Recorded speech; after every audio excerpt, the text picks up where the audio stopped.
of solids. You have studied the concepts related to projection of planes. The concept remains the same in the projection of planes you were studying with respect to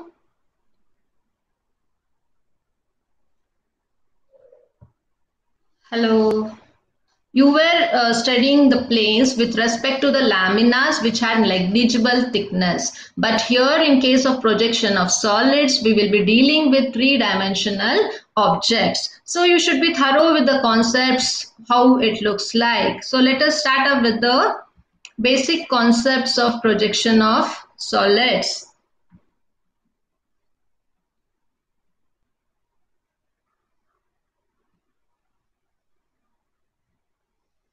Okay, I will just share a PPT of mine.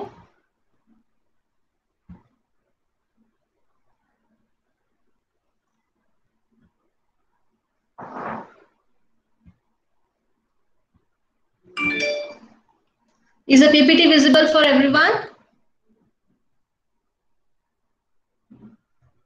Hello? Kindly reply, is it visible to everyone? Yes, okay, thank you. So we will be dealing with the concepts of projection of solids. So everyone knows a solid is a three-dimensional object. In case of planes, we had only plane surface with negligible thickness. Only the laminas we were understanding with respect to HP, with respect to VP, and we used to solve the problem with three stages. Similarly, here also, here also we do study the position of the front view and the top view with respect to three stages. But we have certain protocols, certain rules and norms what you have to follow. So before that, you should understand what you mean by a solid object. So a solid is a three-dimensional object, so which will be having all the three aspects, that is the length, breadth and thickness. And these three constraints will be bounded either by a plane or a curved surface. If it is a plane, it will be a rectangular plane surface which bounds to get a solid, or if it is a curve, means you will be having a triangular lamina which will be turned 360-degree round to get the required solids. I will explain you what all it is. So basically, you should understand a solid is a three-dimensional object which has length, breadth and thickness, all the three. So later you should come to know about the types of solids, the classifications, which type of solids we will be dealing with. Okay, so there are three categories. Mainly these are classified into prisms, pyramids and solids of revolution. So we have main three classifications. So related to all these classifications, we are supposed to solve the problem in projection of solid. So kindly understand properly. Okay, so related to that, we will speak about prism. So what do you mean by a prism? I told you the prism, irrespective of any solid, it will be bounded by a plane or a curved surface. So you first understand that. So in case of prism, you will be having a top surface and a bottom surface, which will be made of same shape. Okay, but these top and bottom surface will be bounded by rectangular plane surfaces. So in this prism, you will be having three rectangular surfaces, 1, 2, another one is on the back side. So these two surfaces of triangular lamina will be bounded by three rectangular surface. Then only it results in the formation of a three-dimensional object. Since it is triangular lamina bounded, we call that to be as triangular prism. So next is our square prism. So how does a square prism looks like? A square prism will be having a square lamina at the bottom and a square lamina at the top, or else you can call it as a square surface at the top and square surface at the bottom. So these two surfaces will be bounded with the help of rectangular surface. So this is one rectangular surface, this is one rectangular surface. Here you will be having one rectangular surface backside, and here you will be having one rectangular surface backside. So these two are hidden. So totally you will be having four rectangular surfaces which bounds the top square surface and the bottom square surface. So this is how a square prism looks like. So next category what you have to understand is our pentagonal prism. So how does it look? A pentagonal prism will be having a bottom surface and a top surface. So bottom pentagonal surface and a top. And these two will also be bounded by using rectangular surfaces. So here the prism will be bounded with the help of 5 rectangular surfaces. You can see 3 here. 1, 2 and 3. On the back side, you will be having the 4th one, and this side also you'll be having 1, which is 5th. Okay, so totally it will be bounded by 5 rectangular surfaces, and hence this is called as our pentagonal prism. So next comes our hexagonal prism. Same thing.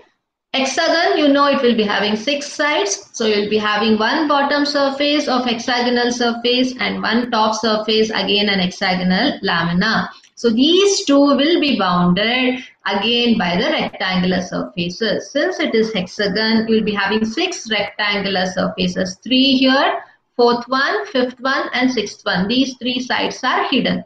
So this is how a prism looks like. And if they tell a triangular prism, this image has to come in your mind, which object you are using. If they tell in the problem it is a square prism, this object should be visualized. If they tell a pentagonal prism, you should visualize this image. And if they say it is an hexagonal prism, then this image should come. Suppose if you have this and it is told, and every prism or the pyramid, they'll be having a central axis. So how you draw a center axis? At the top, you'll be having a center. So if you join the diagonals, you'll get a center point. And similarly, if you join the diagonals, you'll get a center point. So you will be having a central axis from the top to the bottom. Always we use the concept of axis is perpendicular, axis is inclined to HP and VP. Then you should understand what you mean by axis. Axis is nothing but it won't be visible, but it will be acting right from the center of the top to the center of the bottom surface. Here also in pentagon, if you join the diagonals, either two if you join, you'll get the center point. So from the top to the bottom, you will be having an axis. Okay, so this is called as the axis. Here also in the square, if you join the diagonal, you'll get the center point at the top. Similarly, the bottom. I have told you how the axis line should look like in the beginning class. Similarly, you will draw an axis line here. Since a 3-dimensional object, axis will not be visible, it will be hidden. It will be in the center. Okay, similarly here also. Okay, the axis, if you join 2 medians together, you will get one axis from there to the bottom. And here the axis has been overlapped with one of the side. Okay, so this is how you should be knowing about the classification of the prism and the axis also. Next, you should know what you mean by pyramids. Okay, similar to prisms, pyramids also we have in our projection of solids. So by looking in the diagram, what do you understand? You can see a base here in each diagram and a common point where it has been joining. So what is the difference you will realize? In prism, you will be having top and bottom surface of same area, same cross section. It is not like you have triangle here and square here. Same lamina only you have with respect to same dimensions. But here in case of pyramids, you will be having the base surface only. The top will be joined at a common point, what we call as an apex.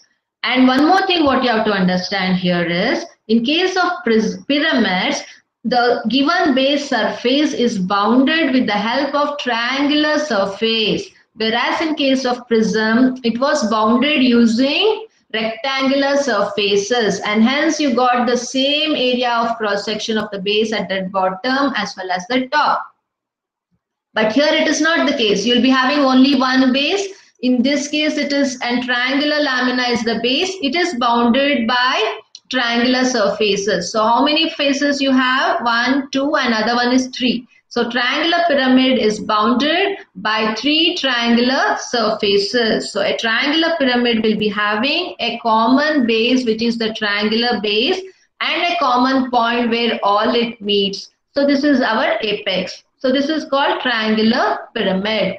In case of square pyramid, you will be having a square base that will be bounded by 4 triangular surfaces, 1, 2, 3 and 4 backside. So all the 4 triangular bases will be meeting at a common point which looks like a pyramid, hence the name pyramid. So the common point will be called as our apex. So this is our square pyramid. And again, pentagonal pyramid will be having a pentagonal surface at the bottom and you will be having a common point called apex. So this will be bounded by 5 triangular surfaces which meets at a common point which will be our apex. Similarly, in hexagonal pyramid, you will be having an hexagonal surface at the bottom which is called to be as the base of the pyramid. It will be bounded by 6 triangular surfaces. So all these 6 triangular surfaces meet at a common point, what we call it as an hexagonal pyramid. Even in each of the pyramid, you will be having an axis. So from the apex to the center of the base surface, you will be having the axis. In case of triangular, even if you join 2 diagonals of the square, you will get the center point. From there, you have to join to the apex. So that will provide us the axis of the square pyramid. Similarly, in pentagonal pyramid, you will be having the entire pentagonal surface and a center point. So if you join 2 of the bisectors, you will get a common point. From there, if you join above to the apex, you will get the axis. Similarly, in hexagonal, if you join 2 diagonals here, from the center to the apex, you will get the axis. This is about pyramids. So I hope you're clear with respect to prisms and pyramids. You have to solve problems with respect to each category of prisms. Similarly, with respect to each category of pyramids also. And then there is a last type of classification, what we call it as center of revolution. So what do you mean by this? By means of center of revolution, we have 2 solid objects. One is called as a cylinder, another one is called as our cone. So what do you mean by the term solid of revolution? So here a given surface will be revolved 360 degree to trace out a cylinder. So how that is possible? Okay, so you can just have an axis here. Okay, suppose if you have an axis, so you just draw an reference axis and you just use an rectangular lamina. Okay, so you have a rectangular lamina along with an axis. So if you make this rectangular lamina to rotate 360 degree around, then it traces a circular path. So here you will be having initially the rectangular lamina and you will rotate this rectangular lamina 360 degree. So then it traces out a cylindrical curvature. So this yields in forming our object called cylinder. Okay, similar, and hence it is revolved around 360 degree. It is called as solid of revolution. The same concept has been applied for our cone. What happens here? Here also you will be having a common axis. At the common axis, so this is our axis. So at the common axis, what you will do? You will trace out a triangular lamina 360 degree. So how do you do that? So just for your understanding, so if you just create an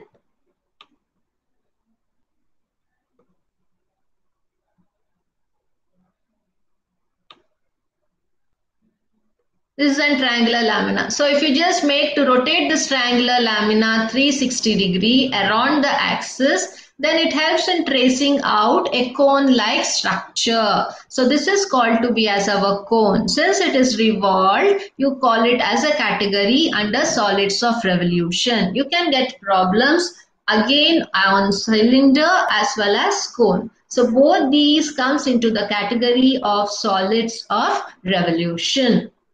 So this is about the classification of solids. Then you should know about different parameters associated related to solid, because they keep on telling the corner, the edge, the slant edge, the generator of a solid. So then you get confused. What do you mean by it exactly? So you should be knowing some dimensional parameters associated to different solids. So we studied all these now. Square prism. I have taken only one example for prism category, one example for pyramid, and under solid of revolution we have two categories. I have shown it. So if we come to our square prism, you know how a square prism looks like. So you'll be having a bottom and a top surface, and it will be bounded by rectangular surfaces, I told you, right? So if they tell a rectangular face in case of a square prism, you should be able to identify which is the rectangular face, okay? And if they tell you as a base, you should be able to identify this is the base of the square surface. If they tell you the top of the square prism has been inclined or whatever, then you should be identify which part they are telling. So this is the top of the square prism. This is the bottom of the square prism. Along with that, if they tell it is inclined across a particular edge of the bottom, so or the base, then you should be able to identify which is the edge of the base. So this is the base. So all these sides are called as the edge of the base. Either the side or the edge, it remains the meaning is the same. You have to show this part as the edge of the base. Suppose if they tell you the corner of the base, then these points are called as the corner of the base of the square prism. So you call this as corner of the base. Similarly, if they speak about the top of the square prism, this is the top. If they speak about the edge of the top, then you have to show these are the edges. If they tell you the corner of the top surface, then these are the corners, 1, 2, 3, and 4. Okay, so these are edges, and if they specify as longer edge, then you should be able to show these are the longer edge or the side, longer side or longer edge, because compared to the edges here at the bottom and the top, these edges are longer, and hence you call this as the longer edge. So this is applicable with respect to all the prisms. Okay, so every prism will be having a base and a top. It will be having a longer edge because it is traced by a rectangular surface. Okay, so this remains the same. Only the number of corners get changed as you go to pentagon and hexagon as 5 and 6, but the wordings remains the same. So next comes to our square pyramid. What happens in square pyramid? Everyone knows you have only one common base and those are bounded by triangular surface. So the point at the top is always referred to be as the apex. I told you already. So this is called as the base of the square pyramid. If they tell base, you should be identify which is there. So this is the base of the square pyramid. And if they tell you the triangular surface, this is a triangular surface. 1, 2, and other one in the back side. And here you won't get a longer edge. You will get a slant edge because you have an inclined side over here, not a perpendicular line. Only you get a perpendicular line in case of prisms. In case of pyramid, always it is inclined and hence you get a slant side only. So in the problem, they can justify as a slant side or slant edge. Both remains the same. And again, if they tell just the edge, and then these are the sides what they are speaking about. So edge always will be associated with the base. Only if they tell slant edge, then these are the edges what you have to take care. So this is similar for all case of pyramids, whether it is square pyramid, pentagon, hexagon, or triangular pyramid, the terminologies remains the same. And then under our solids of revolution, we have two categories. One is our cylinder and other one is the cone. So I told you how a cylinder and cone is formed.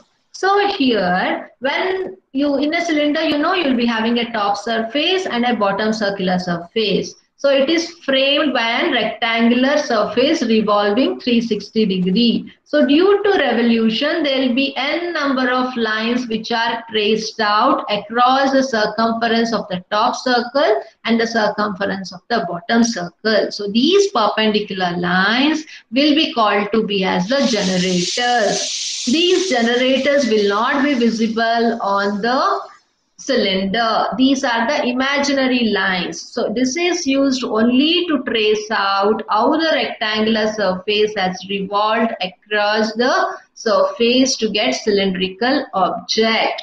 Similarly, in case of apex, you will be having the generators. Here the generators will be parallel, but here it will be an inclined generators what we get. So this is only the difference between the cylinder and a cone, where the generators will be parallel and here it will be inclined. So in both the cases, generator shows the path traced by the rectangular surface here. In this case, the triangular surface in case of cone and rectangular surface in case of cylinder. So tracing out path will be shown. And next, this is the second part of the solids. By looking the image, what do you understand? So this is a cone, right? So this is a cylinder and this is a square pyramid. But it is showing an half position of it.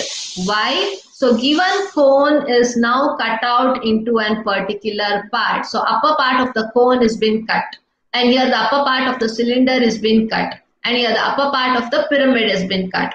Okay, so if this is cut like this in an inclined position, so this is a retained part which has been shown here. So this is a full cylinder. If it is cut inclinedly, so this is the remaining part of the cylinder. And this is a square pyramid. So if it is cut inclinedly at a particular angle, then this is a section. How does it looks like? So now, and hence these are called as section of solids. In case of section of solids, an cutting plane will be used which will cut at a particular angle and it won't cut parallel across the base of the solid, and hence you will be having some inclined cross-sectional area at the top and the bottom. So you can see at the bottom you will be having a full circular base, and at the top it is not parallelly cut. If it is parallelly cut, you will be having in this way. So both will be concentric, only the area of the circle at the top will be lesser and it will be more at the bottom, actual one. But if it is cut inclinedly, then the position itself get changed. So if it is cut inclinedly, then you call it as a section of a cone. In this you call it as a section of a cylinder. In this case you call it as a section of a square pyramid. Okay. And suppose the given solid object is being cut parallelly across the base surface, then you call that as a frustum of a given solid. So this is a square pyramid. So here the cutting plane has cut the solid parallelly across the base surface. So you can see the alignment, the position will be similar at the bottom and the top. Since it is a pyramid, you won't be getting uniform area at the top and bottom because it is inclined to particular point to get the pyramid point, apex. And as a result, the area at the top and the area at the bottom will not be same. And hence this is called as a frustum of a square pyramid. So this is actual square pyramid. So if it is cut parallelly, then you will get a small square surface at the top and the actual square surface at the bottom. And hence, if they ask you in the question frustum of a square pyramid, so then this is the image what you have to figure out. Please remember, these all concepts are very important in case of projection of solid as well as when you go for isometric projection. So next module is our isometric projection. So where you will sketch out the three-dimensional object in a single shot. In that case, you will use this frustum of a cone, pyramid very frequently. So you should understand what you mean by it very carefully. So next is frustum of a pyramid. So frustum of a cone this is. So you can see the actual cone, how does it looks like. So if it has been cut parallelly to the base, Then due to this part is been removed, so you will find a small circular surface at the top and an actual circular surface at the bottom. Since it is cut parallelly, you call Ma'am, this as, hello? ma'am, I'm having a doubt, ma'am. Yes, please tell me. Ma'am, that first term is applicable for prism also. Yeah, prism also you can, but actually this comes across in case of pyramids only. Why? Because if you cut a prism exactly half, the area at the top and the area at the bottom, area where you get will be the same. Only thing the longer edge get varied. The cross section of the top and the bottom surface remains the same. Yes, And hence we don't use that. Okay, but the concept you can apply for prism also. Done? yes, yes, ma'am. Yeah. So this is about the frustum of the cone and pyramid. So this is entire concept related to all the type of solids what we will be using to solve the problem, and these concepts are helpful in our isometric projection also. So then you should be knowing something about the position of the given object. So how it will be rested. In case of projection of plane lamina, we used to tell the corner is being resting at HP. One of the side is resting at HP. Similarly, one of the corner is resting in VP. One of the side is resting in VP. Now you know how to start up with the problem with respect to the given constraints. Similarly, in case of projection of solids, you should be thorough how the position looks like with respect to the given constraints. In that, you should understand few positions. One is the simple position. We have three categories. The first is the simple position. So the axis, I told you what you mean by an axis. Every solid object will be an axis. Suppose in the given problem, if it is told the axis is perpendicular to HP or VP, what you will assume? See, the axis cannot be perpendicular to HP or VP in a single problem. You can get the problem with axis perpendicular to HP or axis perpendicular to VP. One more thing I'll tell you. In your syllabus, you have all the problems related to axis perpendicular to HP. Related to VP, you don't have in the syllabus. But I'm telling you both the things. So when it is told axis is perpendicular to HP, always we assume that axis is parallel to HP. Similarly, if they tell you axis is perpendicular to VP, always you have to assume that axis is parallel to VP. So this is for simple position. And that category, I'm telling you three types. So first is projection of the solid with axis perpendicular to HP. What happens will give the true shape and the size of the base in HP only. So what did you understand?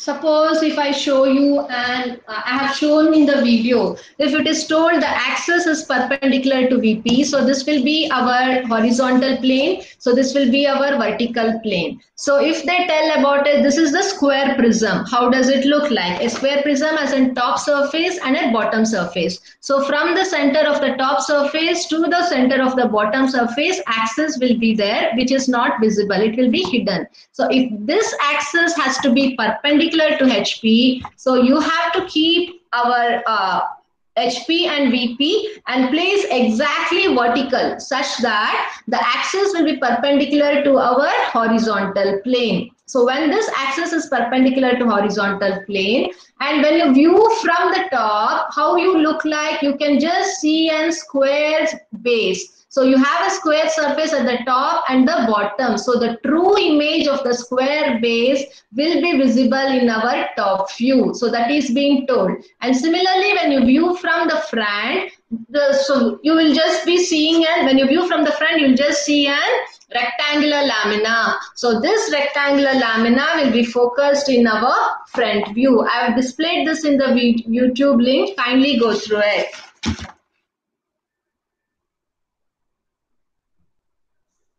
Okay, that is a thing. So when the axis is perpendicular to HP, the true shape and size of the base will be visible in horizontal plane. And this will be completed in only one step. If it is told axis is perpendicular to HP, you will just draw first the top view. If it is a square prism, you will get a square in the bottom, square in the horizontal plane, which will be our top view, right? And when you extend the projection above, I showed you in the front, it looks like an rectangular surface. So you will be having a rectangular surface at the top, and you will draw XY line, and you will be having a square surface at the bottom. This will be completed in one step. Similarly, when the projection of the solid with axis perpendicular to VP, how does it looks like? Okay, so here, so this is our horizontal and vertical plane. I can just stop presenting and show you exactly. Okay, so this is a vertical, horizontal plane and the vertical plane. So if the axis is perpendicular to the VP, so this is the solid square prism. So now we had kept perpendicular to horizontal. Then now we have to shift the given solid object perpendicular to our vertical plane. So when you view from the front, what happens? You will be seeing the true shape of the base in the front view. Right? And when you view the same thing from the top, you will be seeing a rectangular surface below our XY line. So you get a rectangular surface in HP and a square surface in the VP as our front view. So this will be exactly the reverse what we had in case of inclination with respect to HP.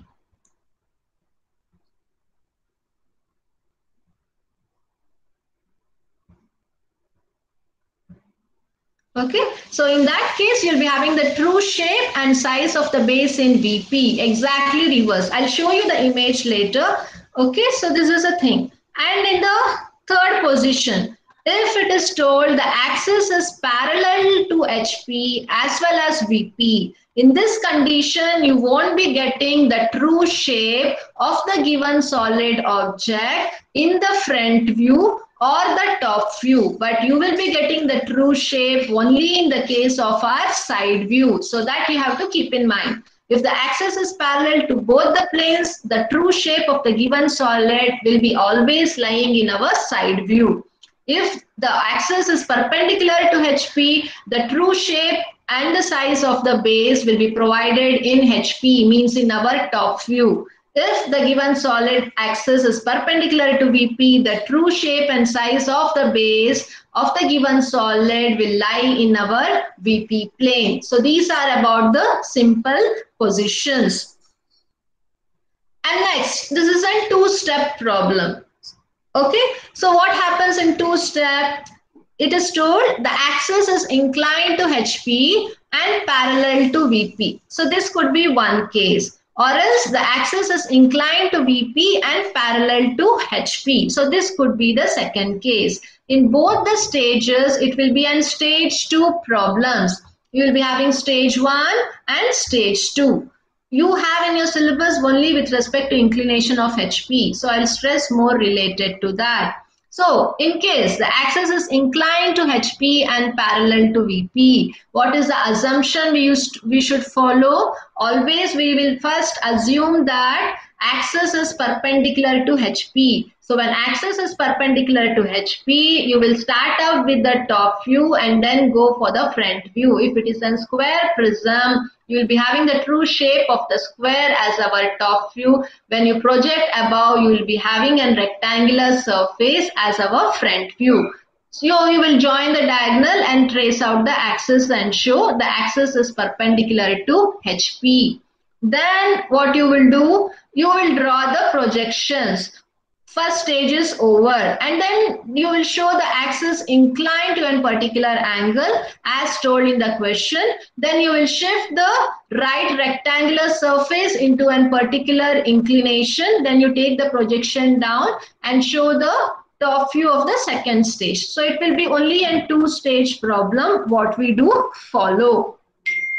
I'll show with a problem you will come to know. I'm just explaining you the concept. And with respect to explanation, the VP-HP inclination with the solids also I've shared in the video link. Please go through it. You will get very clear idea.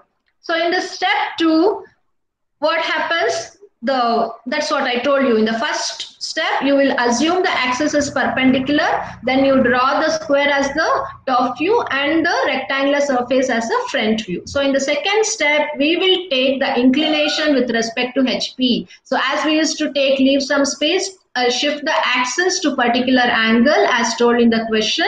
Then you will shift the rectangular surface which was perpendicular now to particular angle. Then we will take the projection down and show the top view. So in the second stage, we can show both the top surface and the bottom surface of the square prism. Since the given prism is inclined to particular angle, it helps in visualizing the top and the bottom surface of the solid.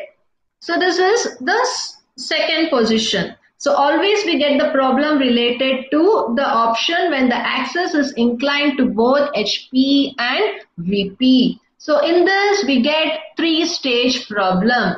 So when the axis is in both HP and VP, so you can see here, this is an just example.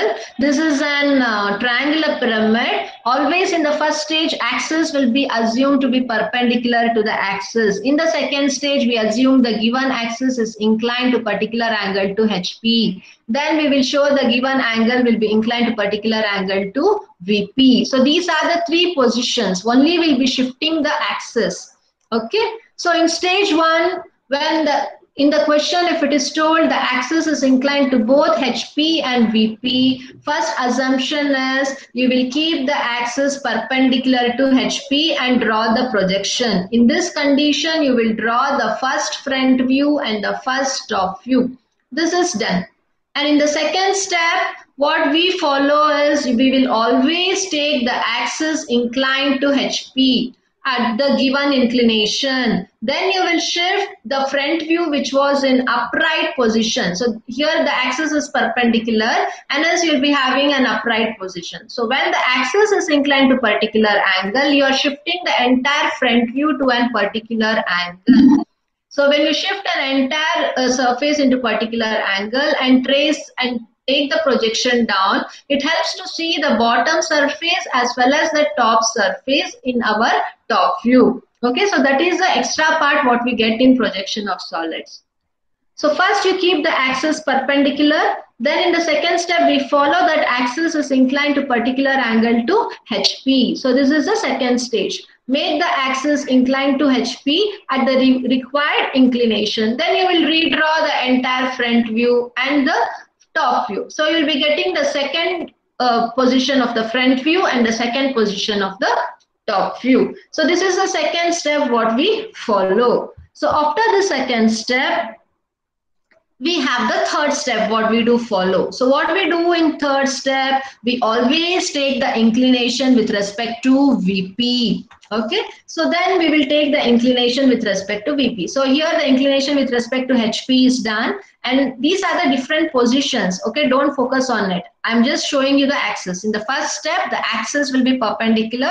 In the second step, we take the axis inclined to particular angle to HP. And in the third stage, we take the axis inclined to particular angle to VP. Then we shift the entire second stage top view and front view to the third position. So these are the basic steps you have to follow. If it is a first method, always we'll go with the first one. What is that? We will assume the axis is perpendicular to HP and you will draw the top and front view and leave it out. So that is done in the one step. And in the second step, we will be drawing the XY line. First, we will assume the axis perpendicular to HP. You will show the top view and front view. Then you show the inclination with respect to HP. Then you show the front view and the top view. So that is over. So in the third stage, you have to show all the 3 stages. But the assumption what we made is same. Always axis will be perpendicular to HP in the stage 1. In the stage 2, you keep the axis inclined to HP, trace out the front view and top view. And in stage 3, we assume the inclination with respect to VP and trace out the final front and the top views. So these are the basic steps what you have to follow irrespective of the given solid objects. Okay, so this is just one problem I'll try to brief out. So just kindly go through the question. I will just send the video link for the problem also how to be solved, so don't worry. So now I'm just explaining you the concept. If you go through the video link, you will get a thorough knowledge. So this is a square prism of 35 mm side of base and 65 mm axis length, which rests on HP on one of its edges of the base, which is inclined to VP at 30 degree. So please draw the projection of the prism when the axis is inclined to HP at 45. So this is a given question. So what is it? First you have to understand which prism, which solid is you have to see. So it is a square prism. So it is a square prism of side 35, means the base of the square prism will be 35 mm. And I've told you the axis length is 65, means to say the length of the axis or the length of the solid object is equal to 65 mm. And it is told the axis is resting on HP. So whenever the axis is resting on HP, I told you that always the first procedure, and before going you see that, okay, and what else has been given? They have given the inclination with respect to VP as well as to HP. So which type of condition it is? They have given the position of the solid and they have given the inclination with respect to VP as well as to HP. So you have to trace out all the three stages of it. First, you have to understand that. So after understanding, come back to the first sentence. You know how a square prism looks. You will be having a bottom surface as well as a top surface.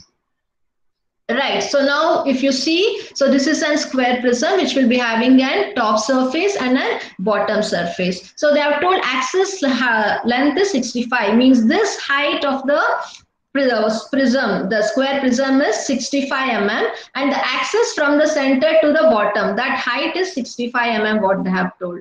And since you have the inclination with respect to HP and VP, we have to show all the three stages. In that first, what we assume, the given axis is perpendicular to HP, right? So in the first option, it is perpendicular. Since the problem, they have given the description with respect to HP, we assume that the given axis is perpendicular to HP plane. So in that, this will be the position what I explained you already. So horizontal and vertical plane.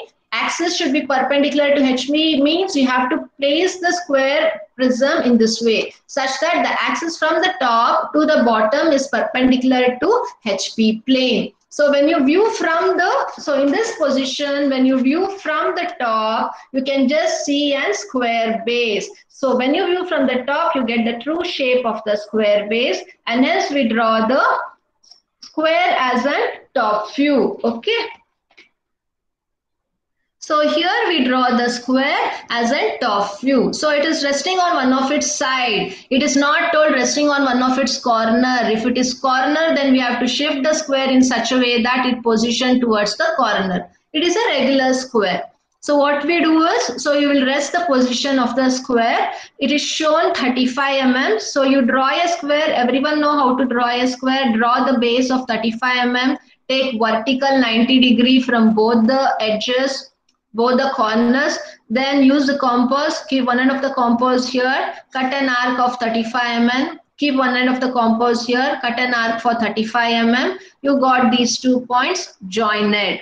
So while naming, be careful, you will be having the top surface, right, in this prism, in the square prism, you'll be having the top square as well as the bottom square. So when you view from the top naming of the square base will be visible, but the bottom square will not be visible. So the naming what you give for the bottom square should be written in the bracket. The naming what you give for the top surface should be written outside the bracket to show which surface is visible and which surface is hidden. And hence you can see two namings over here. top and the bottom, right? So you will write the top surface is visible. So the top surface is written out A, B, C and D. So the bottom base surface of the square prism will be written as A1. It is not A dash B dash. A dash B dash comes only in our front view. So you will write as A1, B1, C1 and D1. So bottom's base surface will not be visible. Hence you will write it as A1, B1, C1 and D1. And always in projection of solids, remember you should join and identify the center, because it is a problem in which the axis has to be identified. To identify the axis, only the option is you need to join the diagonals. Only when you join the diagonals, you'll come to know the common point O where it meets. Okay, so thus we completed the top view of the first stage and the naming and the dimension and identified the center. So after this, what we have to do, please take the projection above as we used to do in our planes. And after taking the projection above, it is told the axis is of 65 mm. So first only extend the axis line. Axis line should not be a continuous line. Okay, so it will be a long dash and a small dash, long dash and a small dash. Continue until 65 mm is reached. So after you got 65 mm, similarly you extend the projection from both the sides here. Then join. So you will get the front view of the square prism. I showed you front view how it looks. It looks like a rectangular surface. After doing, you have to write the names. So the bottom surface which was hidden will be shown here, and the top square surface which was visible will be shown at the top. So here all are hidden. So when the observer views from down, so B dash and C dash, sorry, B1 and C1, you will write it as B dash and B1 dash and C1 dash. So when the observer views from the bottom, so this B1 will be visible and C1 will be hidden. So you will write it as B1 dash outside and C1 dash within the bracket. Similarly, when the observer views from the bottom, B will be visible and C will be hidden. So you will write the same thing at the top, B dash outside the bracket and C dash within the bracket. And again you will come here. I am naming both the surface together, bottom and top. So when the observer views from here, you have A and A1, you have D and D1. So first we will write for the bottom surface. Bottom surface are the values within the bracket. So when the observer views from here, A1 will be visible, D1 is along the same line which will not be visible. So when it becomes front view, it will be A1 dash and D1 dash. So now for the top surface, so you have A and D. So when the observer views from the bottom, A will be visible and D is along the same line, it won't be visible. So you will write A dash outside and D dash. So we completed the first stage, front view and top view. But don't forget to name the axis. You should do the naming of the axis also. I told you the axis starts from the bottom surface of the square prism to the top surface. So you have to show the axis. So here this is O1 dash. So all the parameters associated to the bottom surface, we name it as A1, B1, C1 and D1.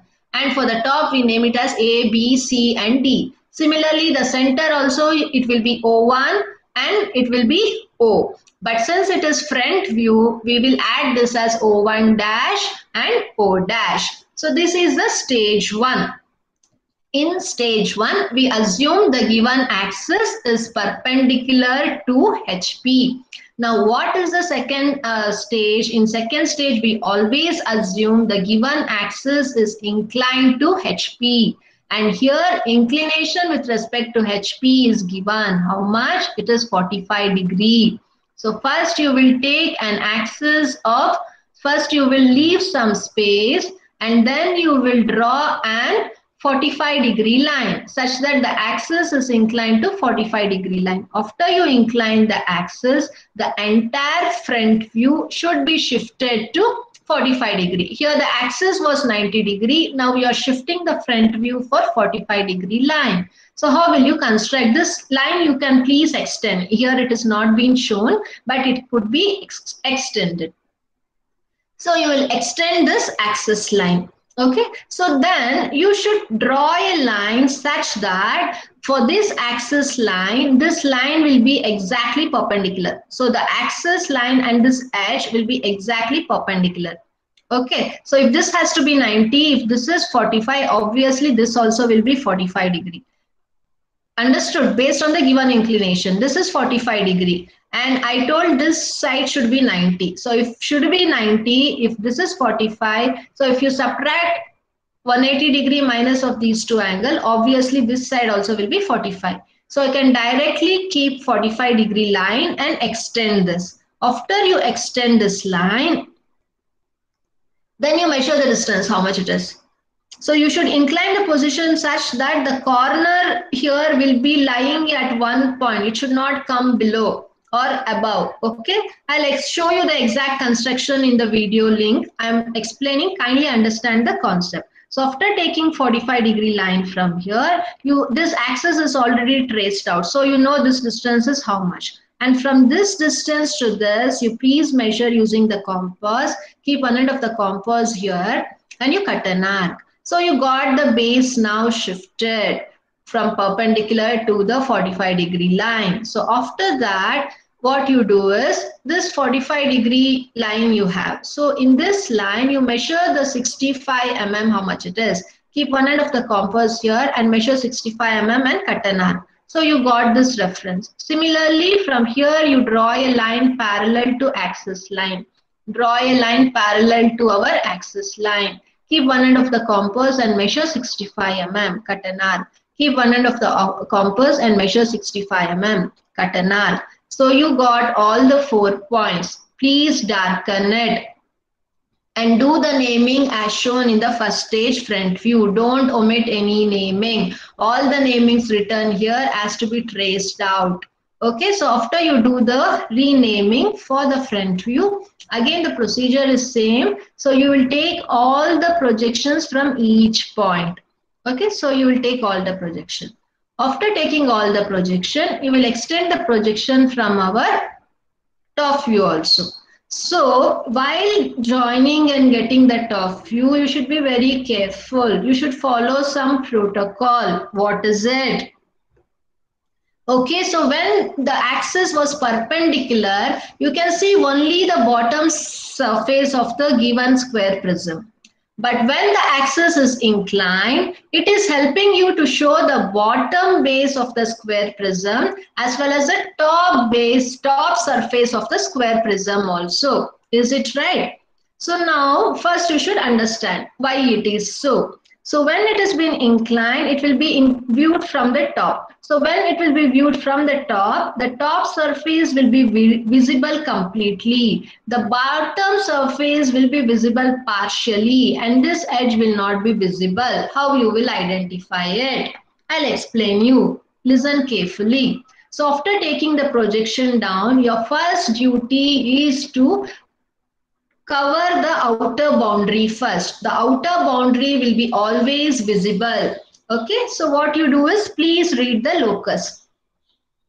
You have the locus of C. So this is C, in the bracket it is C dash. B and B dash, sorry, C and C1, B and B1, D and D1, A and A1.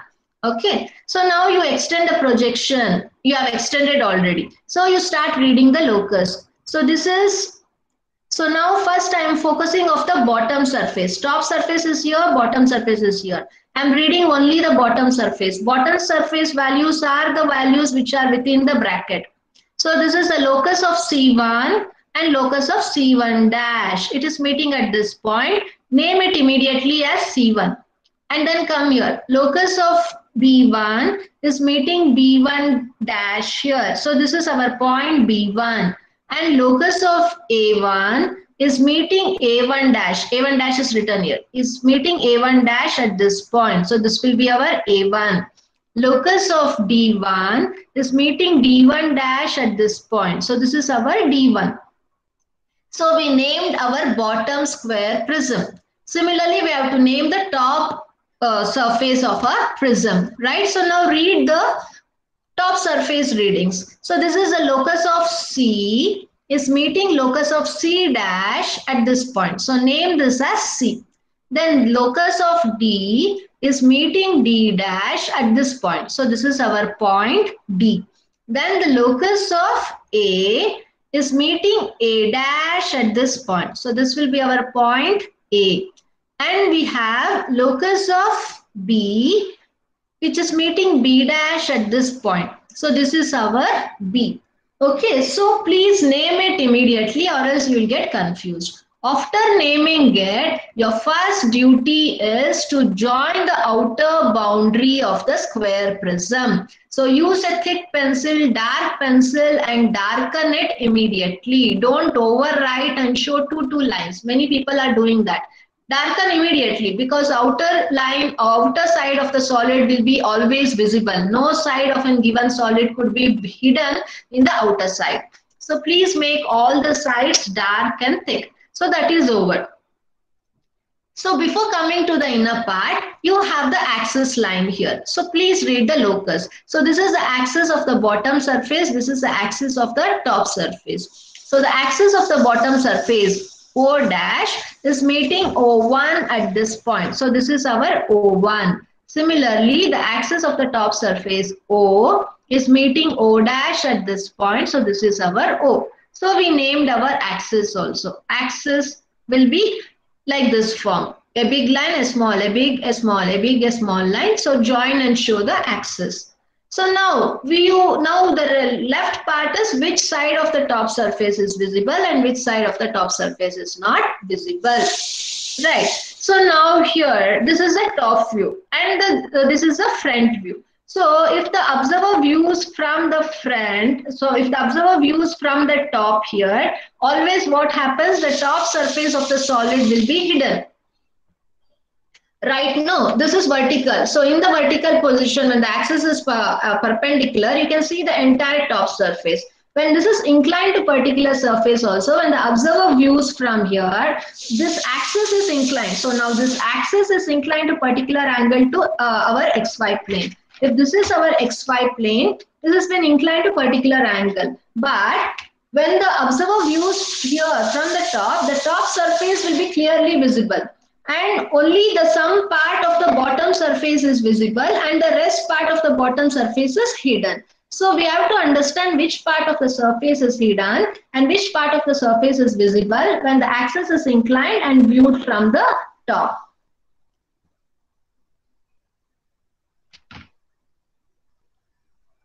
Okay, so that's what. So when the observer views here from the top, the outer square surface will be visible. So using the dark pencil, you will dark the outer surface of the square prism. So this entire thing will be visible. So this is done. So after this, when the observer views here from the top, some part of the bottom square is visible and some part is hidden. So how do you identify the part which is being hidden? So the trick is always you see that the corner which is on XY line, so the projection coming through it always will be hidden. So this is the corner which is on XY line. So the corner is A1 dash and D1 dash. So the projection coming through A1 and D1 has to be hidden. It won't be visible. And hence you make this as a hidden line. The dotted line is called as a hidden line. So which shows this side or the hedge is not visible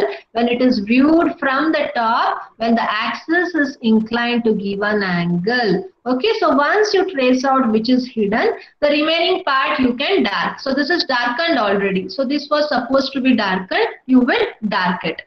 So this completes our second stage top view as well as the front view. So first stage axis will be perpendicular. In the second stage axis will be inclined to HP with respect to given inclination. So when it is inclined, it helps to trace out the top surface as well as the bottom surface of the given solid. It could be a square prism or anything else.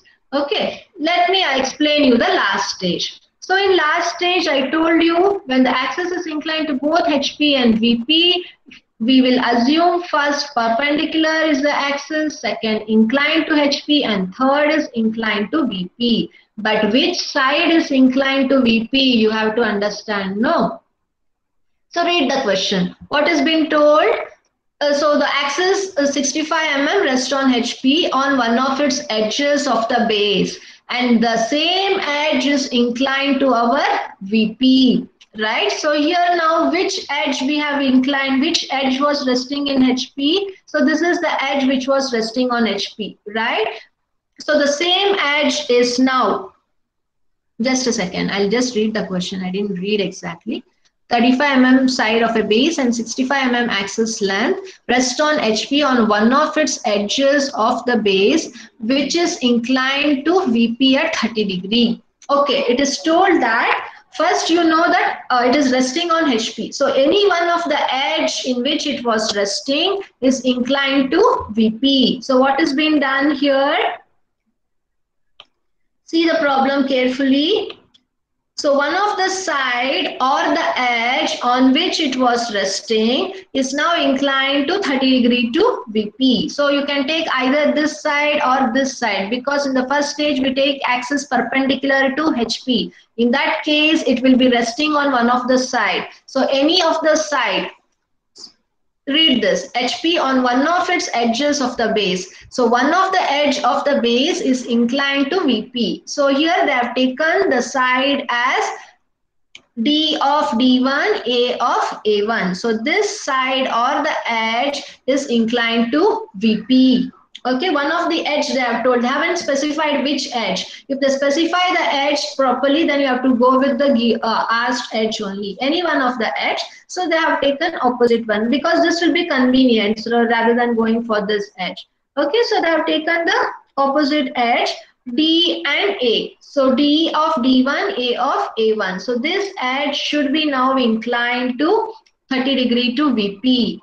And here you should think whether you should go with beta angle concept or not. Even in projection of solid, you have beta angle projection. But since the problem is associated with the side, I have told you whether it is lamina or solid, whenever it is with respect to the side, the true length of the side in first stage and the true length of the side in the second stage will remain same. So beta angle won't come into picture.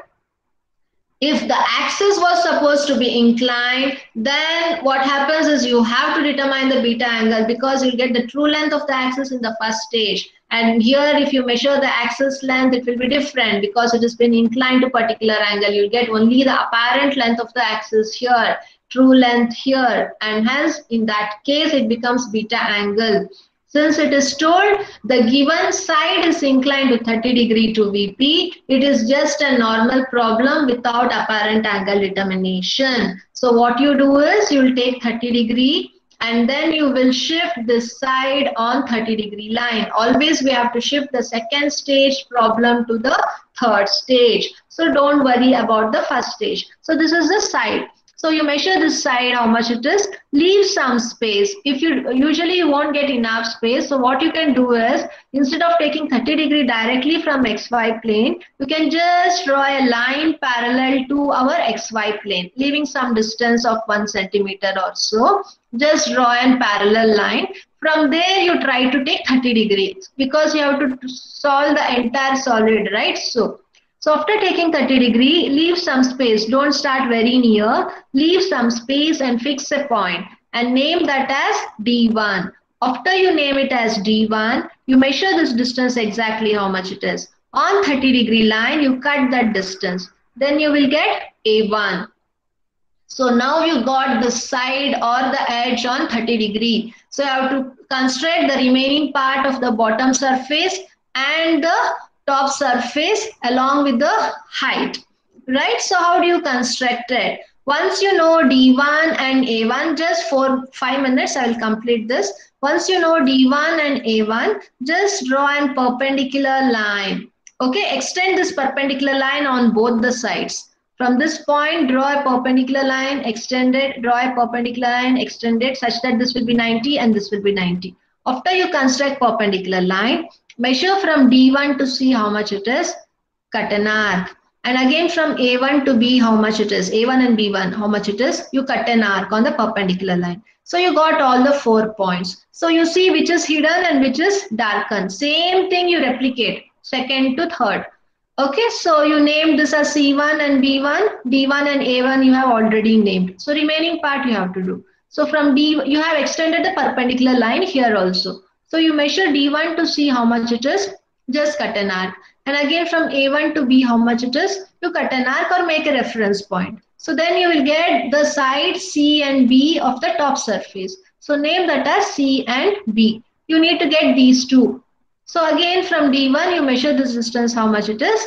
Come here and from D1 you cut an arc on the perpendicular line. And again from A1 to A you measure what is the distance is and cut an arc. So you got all the 4 corners of the top surface. So all the 4 corners of the top surface is visible. So dark it using a continuous line.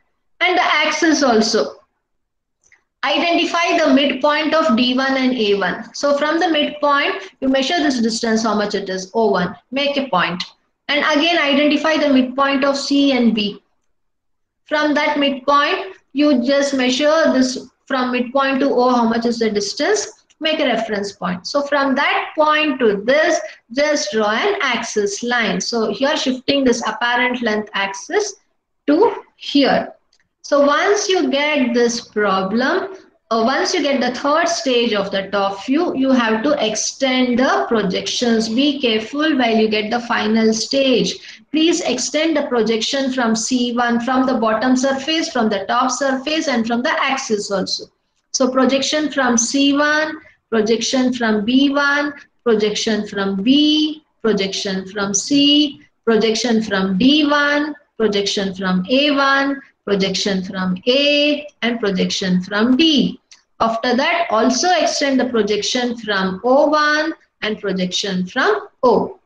So this is about our top view. Then you extend the projection from the front view also. So projection from A1 dash and D1 dash, projection from O1 dash, projection from B1 dash and C1 dash, projection from B1, C1, projection from O dash, projection from A dash and D dash. After you extend all the projection, please read the namings locus properly. Here C is meeting C1 dash at this point, write it as C1 dash. D1 is meeting D1 dash at this point, write it as D1 dash. B1 is meeting B1 dash at this point, write it as B1 dash. And then you have A1. A1 is meeting A1 dash at this point, so this is A1 dash. So you got the bottom square. Okay, name it and keep it ready. And then go for the top. A and A dash. So you will get A dash. And then the locus of B is meeting B1 dash here. So B dash here. So this is our B dash. And locus of C is meeting C dash over here. So this is our C dash. And locus of D is meeting D dash over here. So this is our D dash. So we named both the top and the bottom surface. Okay, so at the center one, we will do it later. So after this, what you have to understand, here we should understand which is visible, which edges are visible and which edges are not visible. Right, so always the method is, this is the hidden line. So the projection coming out through the hidden line will be always hidden in our front view also. So this is a hidden line, right? So when you go here, so the projection, so the side which is joining D1 dash to D dash will be hidden, and it is extended to this. This D1 this D dash is extended to 2 edges. So even this will become hidden.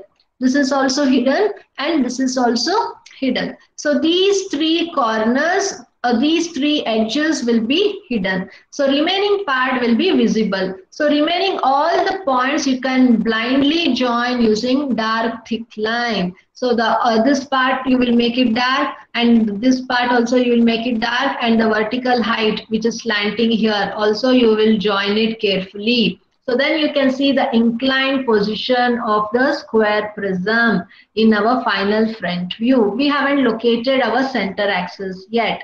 Then you start reading the center axis. So this is O1 and O1 dash. It is meeting at this common point. So name it.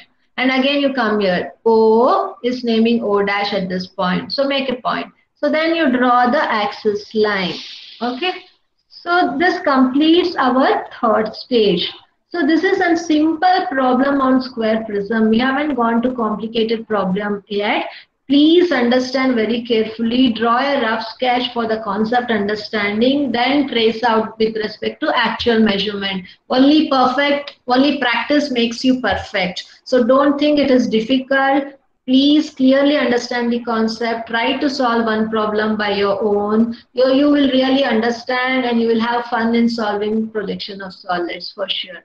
Okay, I've just shown one example and I will share you some videos related to 3 to 4 problems. So kindly practice this and be ready with the problems on Monday class. At least you should be able to solve problems on square prisms, all the varieties. I will share the questions and video with entire description how to solve the problem. You have to solve it in the sketchbook. And after your internals, kindly see that you install the Solid Edge software. You know how to use the tools. You have done it on lines. We have to do it on planes and solids. I can show you one problems on planes and solids as well. Yeah, Jay. Ma'am, can you send the link again, ma'am? I'm not getting how to do it in laptop. Which link? Solid Edge software. Yes, ma'am. Solid Edge software in laptop. Okay. I will share again. It was given in the last week. I'll share you again. Okay. Okay. Yeah, fine. So now, along with that, Jayant, the links for concepts as well as position is also been shared in the Google Classroom. Go through it clearly, everyone, not only Jayant, everyone, before solving the problem. Okay.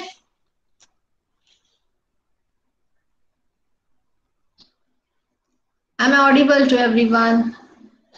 Hello? Yes, ma'am. Okay, fine. So I think you have classes. It is 10:50 already. I will share the problems in the Google Classroom, what you have to do it, and video links also for that. Kindly do it at the earliest and be ready for Monday class. Okay. So all the best for other internals. When you have your internals, is it scheduled again? No, ma'am. They did not inform anything. Okay, there is some problem, I guess.